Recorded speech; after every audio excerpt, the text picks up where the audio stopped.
Eles são os principais causadores das mudanças climáticas. No entanto, o texto final da COP30 sequer os menciona. Nas 8 páginas do documento, a expressão combustíveis fósseis não aparece nenhuma vez. O resultado foi consequência da atuação de países produtores de petróleo, como a Arábia Saudita. Eles bloquearam a inclusão de metas para abandonar o uso de combustíveis fósseis no documento final. E assim, mais uma conferência do clima terminou sem planos concretos para limitar o aquecimento do planeta a 1,5 graus, comparado com a temperatura antes da Revolução Industrial.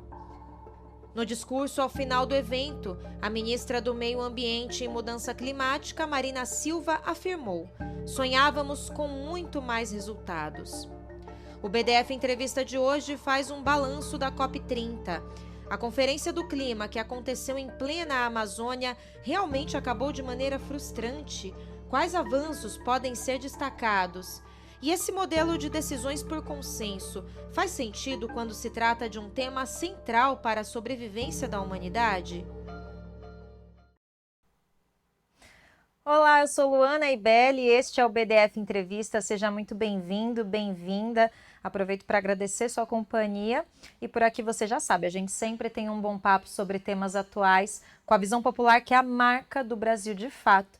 E hoje a gente faz um balanço desse evento histórico que foi a COP30, que acabou aí frustrando algumas expectativas, mas a gente vai entender melhor tudo isso. E para essa missão, a gente convidou Juliano Medeiros. Muito obrigada, Juliano, por estar aqui com a gente. Juliano é cientista político, diretor do Instituto Futuro e vai ajudar a gente a navegar aí por todos esses temas que a COP trouxe esse ano. Bem-vindo, Juliano. Obrigada pela presença. Obrigado você, Luana. Um prazer estar com a nossa turma do Brasil de Fato mais uma vez. Vamos lá, Juliano. Bom, combustíveis fósseis, né? Foi essa palavra que ficou de fora do texto final. Isso gerou frustrações em todos ali que esperavam medidas mais contundentes em relação a isso.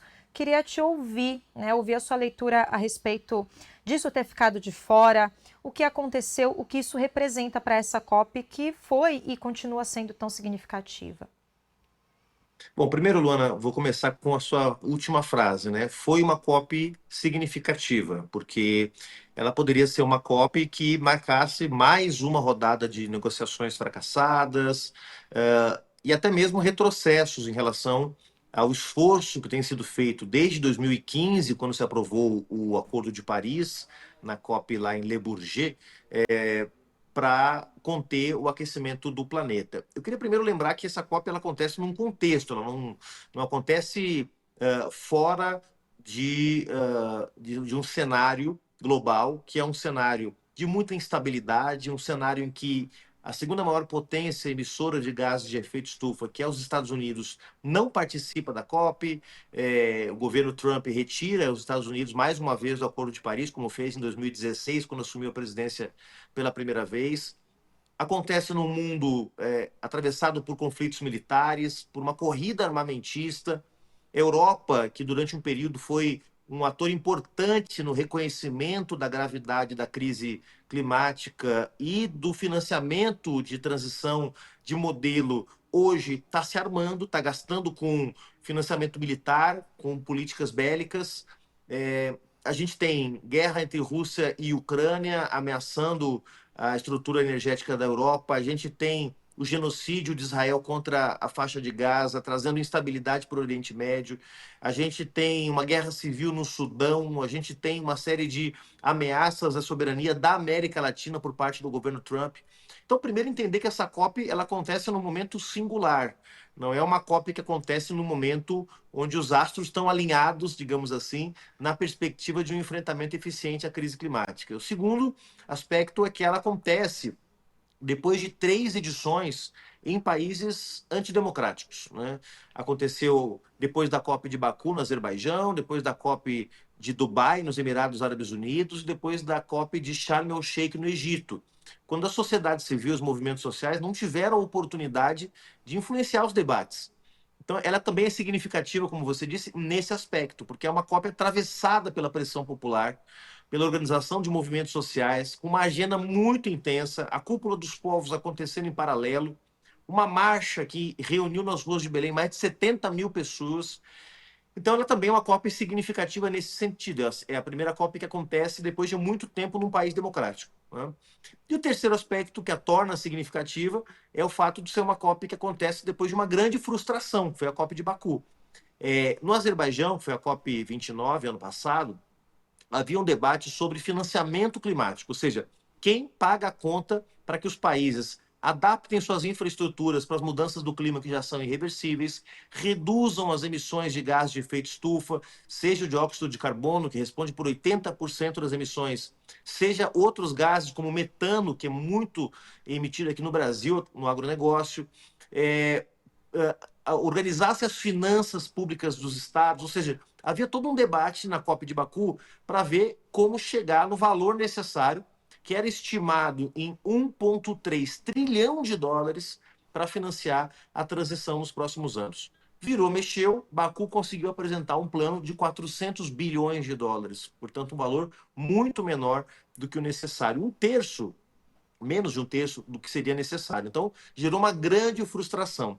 Então, a COP em Belém ela acontece nesse contexto de instabilidade mundial, de uma COP realizada sob forte pressão popular dos movimentos sociais, o que é muito bom, porque a ONU já não estava mais acostumada em realizar eventos em países democráticos, e é bom sentir, de vez em quando, o bafo, a pressão do povo no cangote, né? E o terceiro, que ela acontece depois de uma frustração. Em relação aos resultados especificamente, Lu, a COP ela tem ganhos formais e tem limites formais, mas ela também tem ganhos políticos, né, e limites políticos.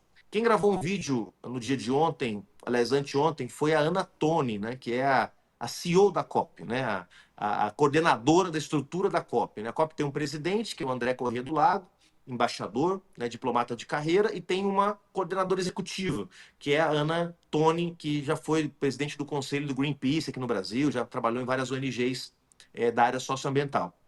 E a Ana Toni fez vários vídeos ao longo da COP comentando.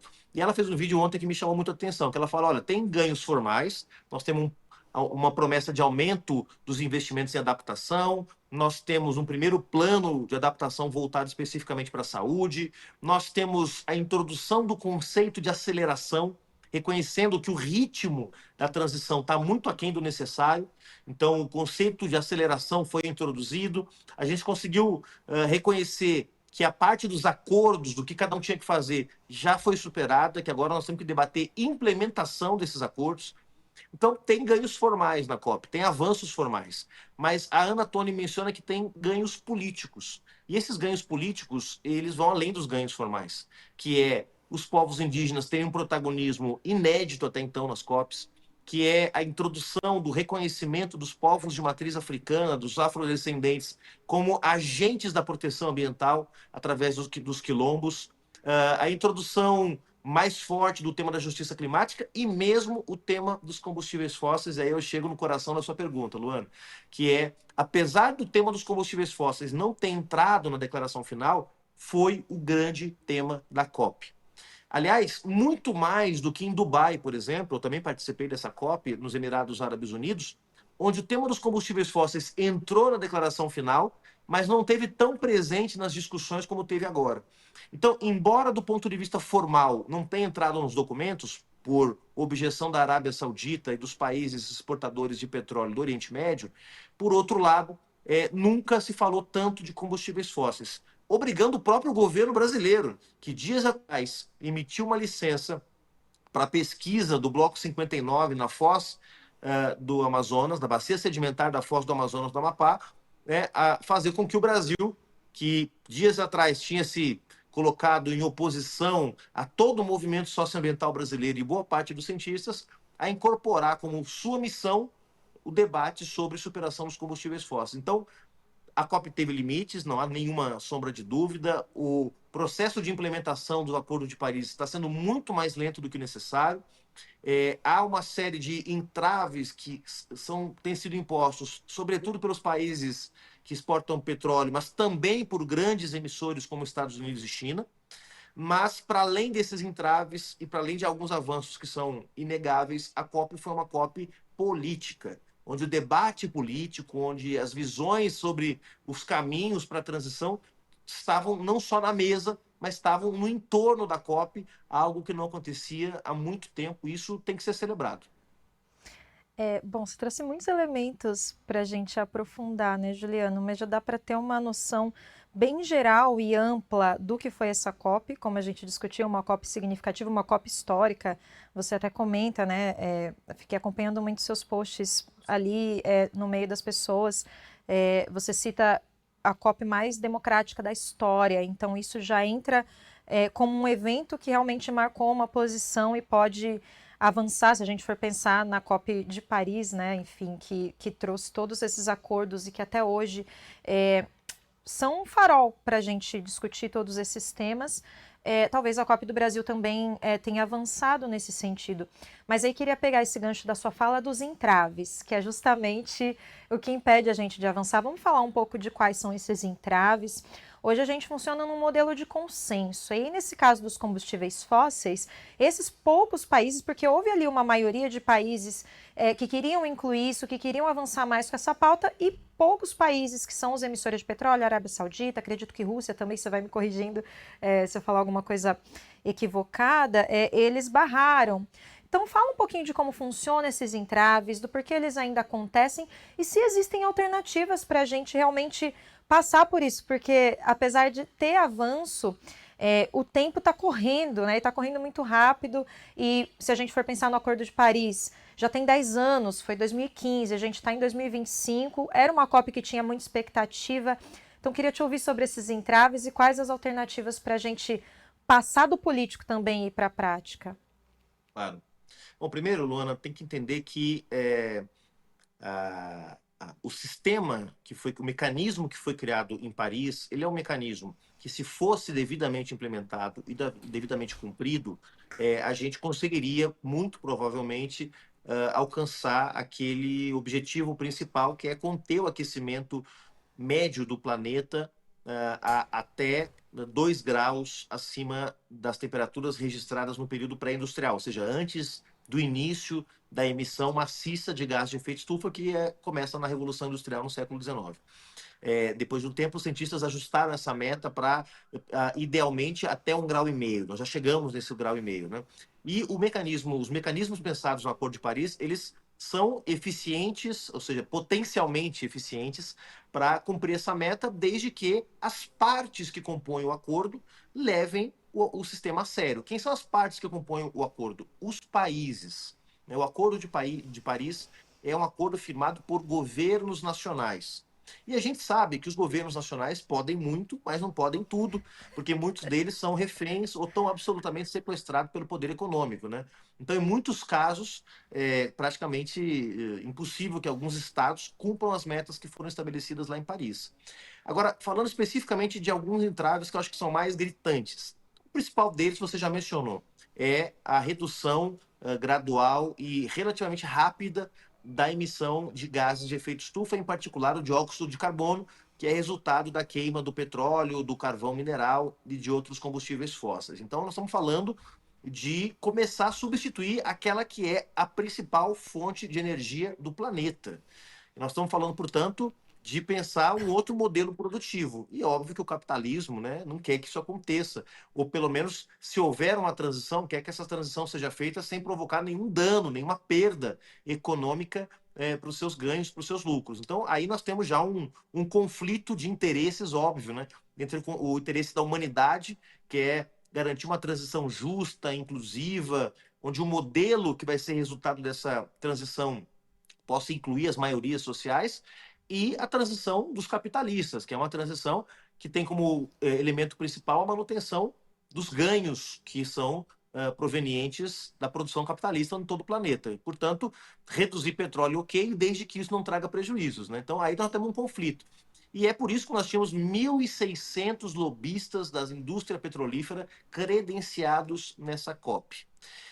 Quando você entrava na Zona Azul, né, que é uma das zonas de negociação principais da COP, você tinha lá os estandes dos países, né? O estande do Brasil, uma área aberta, com vários debates acontecendo. Você tinha o estande da Austrália, que era uma das candidatas a sediar a próxima COP, também um espaço de debates, de discussão. Você tinha o estande dos países africanos também, com auditório, e você tinha o estande da Arábia Saudita, que era uma sala fechada, com vidros fumê, né, com vidros com filme, uma película para que ninguém pudesse ver o que acontecia lá dentro, né, expressando exatamente o que é a política da Arábia Saudita, que é ser o grande abrigo dos lobistas na COP. Mas o tema dos combustíveis fósseis é um dos problemas. Eu queria apontar outros dois, pelo menos, Luana. Nós temos um segundo problema, que é o problema da transferência de recursos, porque veja, quem mais emitiu nesses 200 anos de Revolução Industrial, quem mais emitiu gases de efeito estufa, quem se beneficiou dessas emissões, desenvolvendo a sua indústria nacional, foram os países do norte global, em particular Europa, Estados Unidos, Canadá, também Austrália. E esses países são os principais responsáveis por financiar a transição, porque eles foram os maiores emissores e foram os maiores beneficiários. São ricos porque emitiram muito, né? São ricos porque levaram o planeta para essa condição, né, dramática que nós estamos vendo hoje. Então, eles deveriam transferir recursos para financiar a adaptação e a mitigação nos países pobres, não só nos seus próprios países. É verdade, tem investimento em transição energética no Canadá, na Alemanha, no Reino Unido, na França, mas para além de adaptar os seus próprios sistemas, esses países deveriam estar ajudando a adaptar os sistemas dos países do sul global. E esse é um outro grande nó, que é, no final das contas, quem é que paga a festa, né? Quem é que paga a transição, né? Quem deveria pagar são os ricos e os que se beneficiaram com as emissões, né? E não os pobres. Então tem esse é um segundo embate que está presente em todas as últimas COPs, porque o mecanismo do Acordo de Paris prevê responsabilidades compartilhadas, ou seja, todos os países têm responsabilidades, da China, que é a maior emissora, até a pequena ilha de Tuvalu, lá no Pacífico, mais compartilhadas, mais diferenciadas. Ou seja, cada um tem que fazer, nem que seja um pouquinho. Mas quem pode mais, quem pode menos, faz menos. Isso é um outro segundo entrave fundamental. E um entrave que diz respeito especialmente ao Brasil tem a ver com os sistemas produtivos. Por quê? No caso do Brasil, a nossa principal fonte de emissão de gás de efeito estufa não é a emissão a queima de combustíveis fósseis como petróleo ou carvão. É o metano oriundo do agronegócio. De modo que nós deveríamos estar debatendo no Brasil como mudar o modelo produtivo aqui, né, para que a agropecuária emitisse menos metano, né? Uma parte vem da agropecuária, outra parte vem da produção de arroz irrigado, outra parte vem, enfim, você tem uma série de vetores que produzem esses gases no Brasil. E a gente deveria estar debatendo mudança do modelo produtivo, até mesmo para preservar as florestas tropicais que prestam um serviço ambiental fundamental, que é a retenção de gases de efeito estufa. Então, além do petróleo, é o principal entrave. É o mais visível, não há dúvida nenhuma, você está corretíssima. Mas para além do entrave representado pelo poder de veto, vamos dizer assim, que os países petrolíferos têm imposto na COP, a gente também tem outros entraves. E para terminar, o tema do modelo de decisão. A COP é como se fosse uma grande reunião de condomínio. O planeta é um grande edifício que está com rachaduras estruturais. E essa reunião de condomínio, ela precisa definir quem paga a obra, quem vai pagar quanto, qual é o material que vai ser usado, em quanto tempo ela vai ser feita. Só que aí você tem pessoas que moram num apartamento bem pequenininho e que foram muito pouco responsáveis por essas rachaduras. E você tem o vizinho lá da cobertura que deu várias festas durante vários anos e ajudou a comprometer a estrutura e não quer pagar. Você tem os vizinhos dos apartamentos médios que querem poder morar no apartamento de cima. Então, portanto, querem fazer um tipo de reforma e não outro. Percebe que nós estamos falando aqui de um mecanismo muito difícil de gerar consenso, né? E o consenso, nesse caso, acaba virando a ditadura da minoria, né? Onde um país, por menor que seja, pode paralisar todo o processo decisório, o que, de fato, tem sido um grande problema, né? Tem alguma alternativa que não seja esse modelo de consenso? Dá para vislumbrar algo diferente disso, Juliano? Dentro do sistema da ONU, dentro do sistema das conferências do clima, eu não vejo que haja espaço para isso hoje. Mas há outros espaços, Lu, a gente não deve menosprezar outros espaços multilaterais que poderiam ser espaços campos de batalha para lutar por uma transição justa, né? Vou mencionar, por exemplo, aqui o G20. O G20, né, que é o grupo que reúne as 20 maiores economias do mundo, não é um grupo formal da ONU, né? É uma reunião de países, das principais economias, que se chegassem a um entendimento, né, teriam muita força para, se não impor, mas para criar uma tendência no planeta, né? O problema é que dentro do G20 você tem economias com interesses e perspectivas muito diferentes. Você tem a China e os Estados Unidos, uma guerra comercial que já vem de vários anos. Você tem o Brasil, que é uma economia importante, que cresce. Você tem a Índia, né, que também é uma outra economia com características muito particulares. Então, a Europa, né, a União Europeia como um bloco econômico, social e político, também tem seus interesses, também tem muita força. Então, se o G20 conseguisse construir algum tipo de entendimento, aí sim um consenso mais fácil, em tese, porque são menos países, né? Esse consenso certamente teria muita força para promover consensos em outros espaços, né? Então, eu vejo que hoje, no sistema ONU, no sistema das conferências do clima, o modelo do consenso ele ainda vai durar por um bom tempo, porque é a forma que se tem de manter os países participando.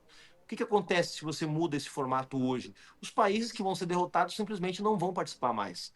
E com isso você tira da mesa atores que são fundamentais para garantir a transição. Hoje, esses mesmos atores estão travando o avanço da transição, né? Mas, de qualquer forma, não vejo perspectiva no curto prazo de que isso seja modificado, não. Talvez o foco seja exatamente olhar para esses outros espaços, como o G20, tem o G77, que é um outro grupo dos países em desenvolvimento, né? Identificar aí outros espaços onde se possa produzir consensos numa escala menor, mas mais eficiente para enfrentar o problema, né? E até penso no papel dos países da América Latina, por exemplo, né? Houve ali um momento de tensão, onde os países latino-americanos foram acusados de tumultuar ali o debate quando estavam se colocando contra. Existe um movimento de um tempo do Sul Global, né? De realmente se colocar contra isso, de entender todo esse contexto que você trouxe, né, Juliano? De que existe um Norte Global que sempre se beneficiou disso tudo, a conta chega para nós, que estamos aqui no Sul Global, e agora é hora realmente de pagar essa fatura. Falando em países latino-americanos, te pergunto do papel do Brasil em específico. O Brasil que também tem muitas questões, como você falou, a questão do nosso modelo de produção, que também é muito agressivo ao meio ambiente, mas que foi muito protagonista em todo esse processo, trouxe essa COP em todo esse momento político que você mencionou. Um país com uma presença indígena muito forte, uma presença afrodescendente, tudo isso esteve contemplado ali no texto final, que, como você disse, é um avanço muito grande, algo que nunca se viu na história. Então, queria te ouvir sobre o papel do Brasil nessa COP, o que você destacaria que o país conseguiu realmente avançar e fazer a diferença nessa conferência. Luana, acho que tem 3 pontos que são inegáveis que o Brasil, que credenciaram o Brasil como liderança ambiental nessa COP. O primeiro foi a redução do desmatamento. O Brasil chegou nessa COP com uma redução de 50% do desmatamento na Amazônia e uma redução geral nos demais biomas, né? Se a gente olhar para o Brasil de 3 anos atrás, com Bolsonaro na presidência, com Ricardo Salles no Ministério do Meio Ambiente, o Brasil era um pária ambiental, né? Era um país que não tinha nenhuma moral para falar sobre transição ou sobre enfrentamento às mudanças climáticas. Então, o Brasil chega muito legitimado nessa COP pelo trabalho desenvolvido pela ministra Marina Silva. Então, isso, obviamente, mostrou um esforço autêntico, genuíno do governo brasileiro para diminuir o desmatamento, já que, no caso do Brasil, o principal fator de emissões de gás de efeito estufa é a combinação entre as alterações no uso do solo, significa desmatamento, né? Você mudar o solo, que originalmente é floresta, para fazer pasto, para fazer plantação, para fazer outras atividades produtivas, e a agropecuária. Então, se você somar esses dois fatores, a gente tem quase 70% das nossas emissões oriundas daí. Quando o Brasil diminui o desmatamento, ele está diminuindo objetivamente as suas emissões e chega com moral para poder cobrar isso dos demais países. O segundo aspecto é a presença em peso dos povos indígenas, né? Foi a COP com maior quantidade de povos indígenas credenciados, mas não só credenciados. Eles foram protagonistas pressionando a COP, fazendo manifestações, reivindicando demarcação de terras indígenas, né? E o trabalho da ministra Sônia Guajajara também como uma interlocutora foi muito importante.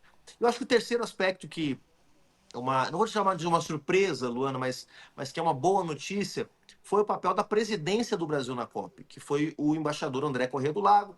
Não é uma pessoa que vem do ativismo socioambiental. Muita gente perguntou por que não foi a Marina presidente da COP, e por que foi o André Corrêa do Lago. Mas ele acabou tendo um papel, embora presidente da COP, portanto tinha que dialogar com todas as posições, mas uma posição muito altiva ao reivindicar que se enfrentassem de frente certos temas que são incontornáveis, como o tema dos combustíveis fósseis. E quando ele não conseguiu emplacar o tema dos combustíveis fósseis na declaração final da COP ou em algum acordo mais substancial, ele matou no peito e falou: então beleza, vocês não querem aprovar por consenso nada em relação aos combustíveis fósseis, então eu, como presidente da COP, vou conduzir os próximos meses, junto com os próximos países que vão ser os países sede, né? Vai ser a Turquia, a sede física, e a Austrália vai conduzir as negociações. Eu vou tocar com esses dois países uma agenda de enfrentamento à discussão dos combustíveis fósseis. Então, esses são os 3 principais pontos. Eu acho que o Brasil saiu muito, muito fortalecido nessa COP. A Marina Silva sendo ovacionada ao final da COP, né, pelas delegações todas, foi muito bacana. Também temos problemas, né, que um agronegócio que tentou, de alguma forma, também incidir para impedir avanços, né? Para tentar, de alguma forma, fazer uma COP paralela. O papel da Vale do Rio Doce, que foi aliás, da Vale, não existe mais a Vale do Rio Doce, mas a antiga Vale do Rio Doce, a companhia Vale, que patrocinou a COP e fez lá o seu greenwashing, que a gente chama, né? Se pintou de verde num ano em que começaram a sair as primeiras condenações das companhias responsáveis pelos desastres em Minas Gerais, né? O rompimento das barragens. Esse ano foi a BHP, mas em breve a Vale vai também ter que responder à justiça. Então estava lá a Vale patrocinando a COP, né? Próprio debate sobre como lidar com as manifestações. O governo brasileiro foi muito responsável com as manifestações, mas o governo do Pará queria usar força para reprimir o movimento indígena, né? Acabou não fazendo isso, foi dissuadido, mas se sabe lá em Belém de que havia essa disposição. Então, também teve notas negativas, mas o Brasil foi bem, viu, Luana? Eu queria chamar a atenção, você falou dos países sul-americanos, eu queria chamar a atenção de um alinhamento que começa a acontecer, que eu considero muito importante, que é entre o Brasil e a Colômbia. A Colômbia, do Gustavo Petro, foi o país que mais avançou nessas discussões nos últimos anos. E a Colômbia é o primeiro país da América do Sul e um dos primeiros do mundo a decidirem que vão tornar uma parte do seu território zona livre de exploração de combustíveis fósseis. E esse território é justamente a Amazônia. Então a Colômbia, ao fazer uma pressão, ao assumir uma posição, entre aspas, mais radical, acabou arrastando também outros atores, né, e o próprio Brasil. Então foi muito positivo, assim, a Colômbia e o Brasil, que andavam se estranhando por conta desse debate dos combustíveis fósseis, já que o Brasil assumiu uma posição contraditória ao defender a Amazônia, mas permitir a exploração de petróleo na região, ao apoiar as reivindicações da Colômbia de que a COP exprimisse uma posição mais dura sobre o tema, acabaram se aproximando. Eu espero que essa aproximação gere frutos nos próximos anos, inclusive para que o Brasil abandone esse projeto estapafúrdio de abrir uma nova fronteira de exploração de combustíveis fósseis na foz do Amazonas. Importantíssimo, né, Juliana? E aí você fala dessa questão que eu queria aprofundar, justamente sobre a participação popular. Como você ressaltou em vários momentos aqui da nossa conversa, isso foi um ponto muito alto da COP. E aí eu queria te ouvir sobre isso, qual foi a sua sensação de estar lá, de presenciar isso? A gente teve vários movimentos, desde Cúpula dos Povos, manifestações, teve essa atenção, né, de um risco de repressão a essas manifestações.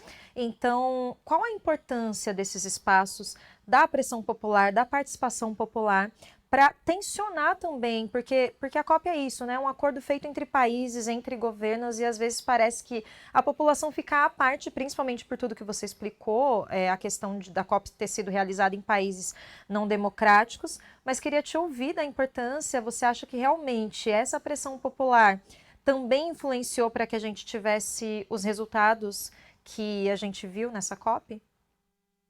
Sem dúvida, sem dúvida. Essa foi a 5ª COP que eu participei, né, e posso assegurar que foi a COP mais democrática no sentido de ser atravessada pela pressão popular e pela pressão social, né? O movimento socioambiental, no geral, reivindica uma visão de transição que muitas vezes se afasta da visão de transição que é dominante nos espaços da ONU, que é uma transição para salvar o sistema, né? Uma transição para salvar o capitalismo.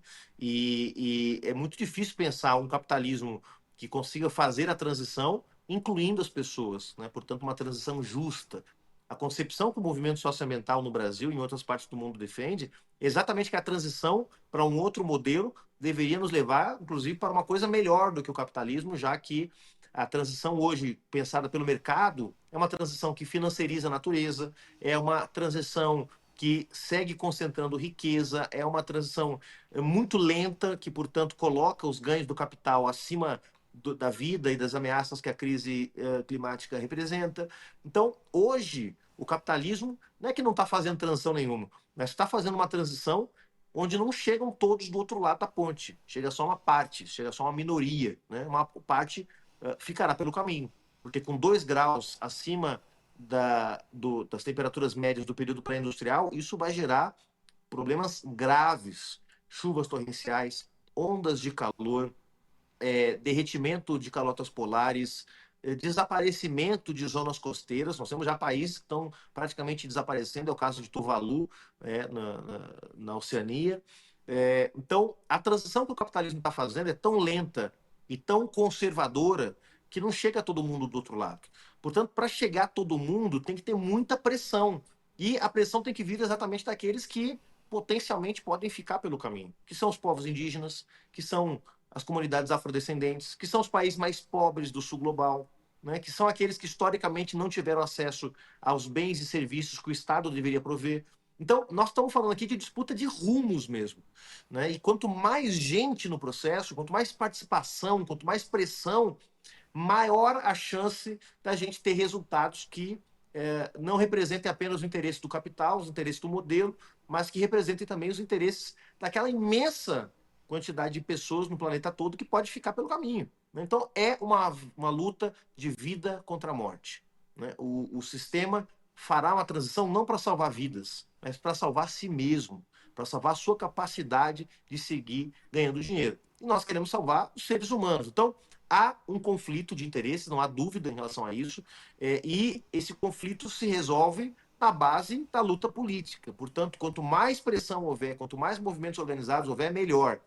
E eu espero, isso é muito importante, Luana, porque a esquerda brasileira, em nome do direito ao desenvolvimento e do direito ao combate à pobreza extrema, o que é absolutamente justo, legítimo e correto, tem colocado a luta socioambiental em segundo plano. Como se a luta socioambiental fosse uma luta para preservar a natureza, as florestas, os rios e os animais. Não se trata mais disso. Não haverá desenvolvimento, não haverá distribuição de riqueza, não haverá o fim da pobreza se não houver planeta, se não houver um clima adequado para a vida humana na Terra.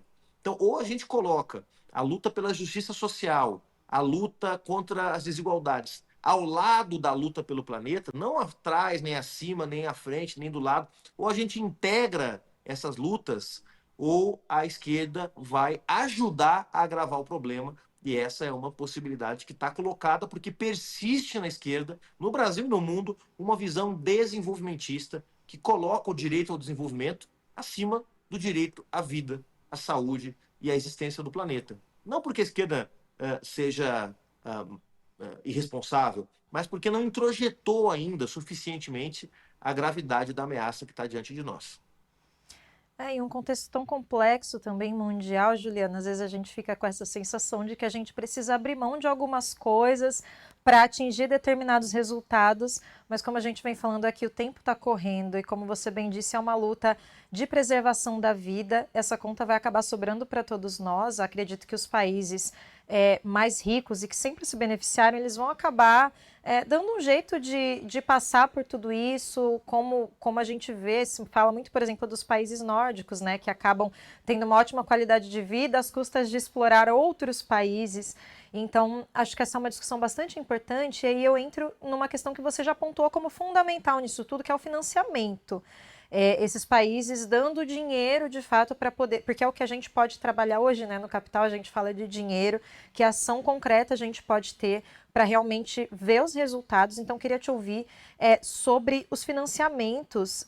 Já foi pontuado, né, por vários especialistas que, por exemplo, o Fundo Florestas Tropicais para Sempre foi considerado um avanço concreto, né, um avanço muito importante dessa COP. Eu queria te ouvir se você concorda, falando desse fundo e de outros que apareceram também no texto final, enfim, como que foi essa questão do financiamento na COP e que esperança a gente tem que isso realmente vai sair do papel e que a gente vai ver um avanço concreto e quem precisa colocar a mão no bolso para a gente avançar realmente faça isso. Pois é, Luana, esse é o grande problema, porque não é a primeira COP em que se sinaliza com o aumento dos recursos, com o aumento do dinheiro, das transferências para o sul global. O problema é que isso não tem acontecido. Só para adaptação, nesse caso, nessa COP, foi prometido triplicar os recursos em adaptação. O que é adaptação, gente? É adaptar a nossa realidade, aquilo que já existe, nossa infraestrutura, nossas rodovias, nossos prédios, nossos sistemas de comunicação, nossa tecnologia, para as mudanças que são irreversíveis, porque uma parte das mudanças já é irreversível. Então, significa tirar as pessoas que estão morando perto de áreas de risco, dar às cidades a capacidade de suportarem enchentes, de uma forma que isso não gere tantas perdas humanas e materiais também, é claro. Então, o debate nessa Copa foi uma promessa de triplicar os recursos para adaptação. O problema é que promessas como essas a gente já viu muitas vezes e o dinheiro não chega. Pense, por exemplo, que a primeira vez que se falou de um valor acima de 100 bilhões de dólares por ano para a transição foi na COP de Copenhague, em 2009, 16 anos atrás. Se falou de chegar em 100 bilhões. Sabe quanto foi investido em transição no ano de 2024? 145. Então, em 16 anos, a gente pulou de uma promessa de 100 para 145. E hoje se fala de mais de 1 trilhão. Então a gente está muito longe dos valores que são necessários. E as COPs já aprovaram esses valores muitas vezes, mas eles não chegam. Hoje, a principal forma de chegar a esses recursos são através de fundos, né? O Fundo Clima, Fundo Amazônia e agora o Fundo Florestas Tropicais para Sempre, né? Esses fundos, eles têm problemas, né?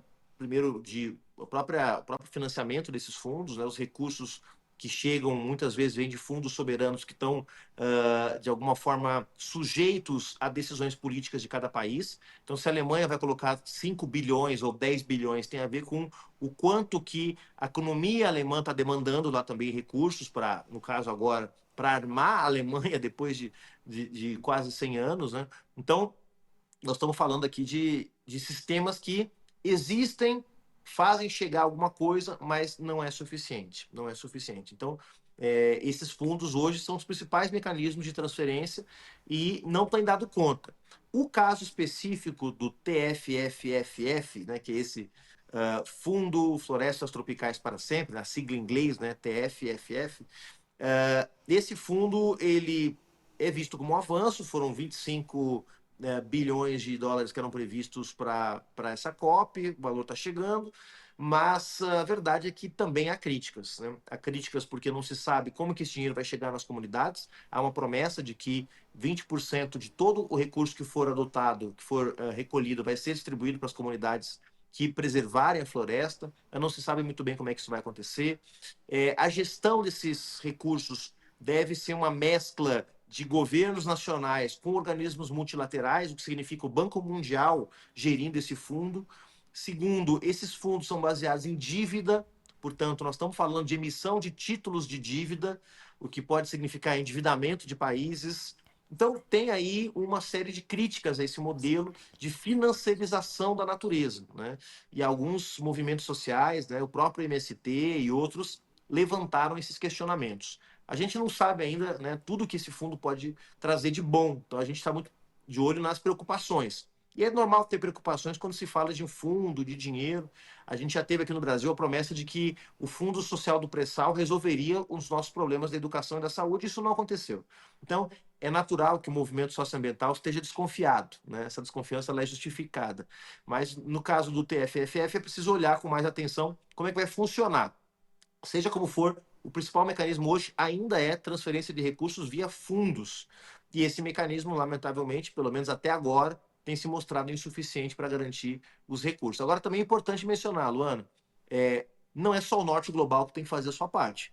O Brasil não é um pequeno país insular da Oceania que, se não receber recursos, não vai poder fazer nada. Não, o Brasil é a nona economia do planeta. Então ele também tem a obrigação de fazer uma reforma tributária, de financiar melhor o Estado, de tirar, né, as amarras fiscais que impedem o investimento robusto na transição por parte do Estado brasileiro.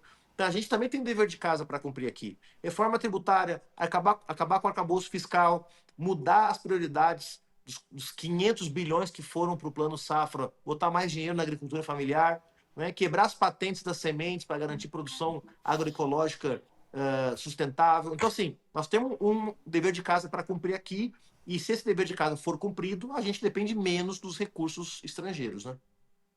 Fica muita coisa para a gente pensar e trabalhar para os próximos anos, né, Juliano?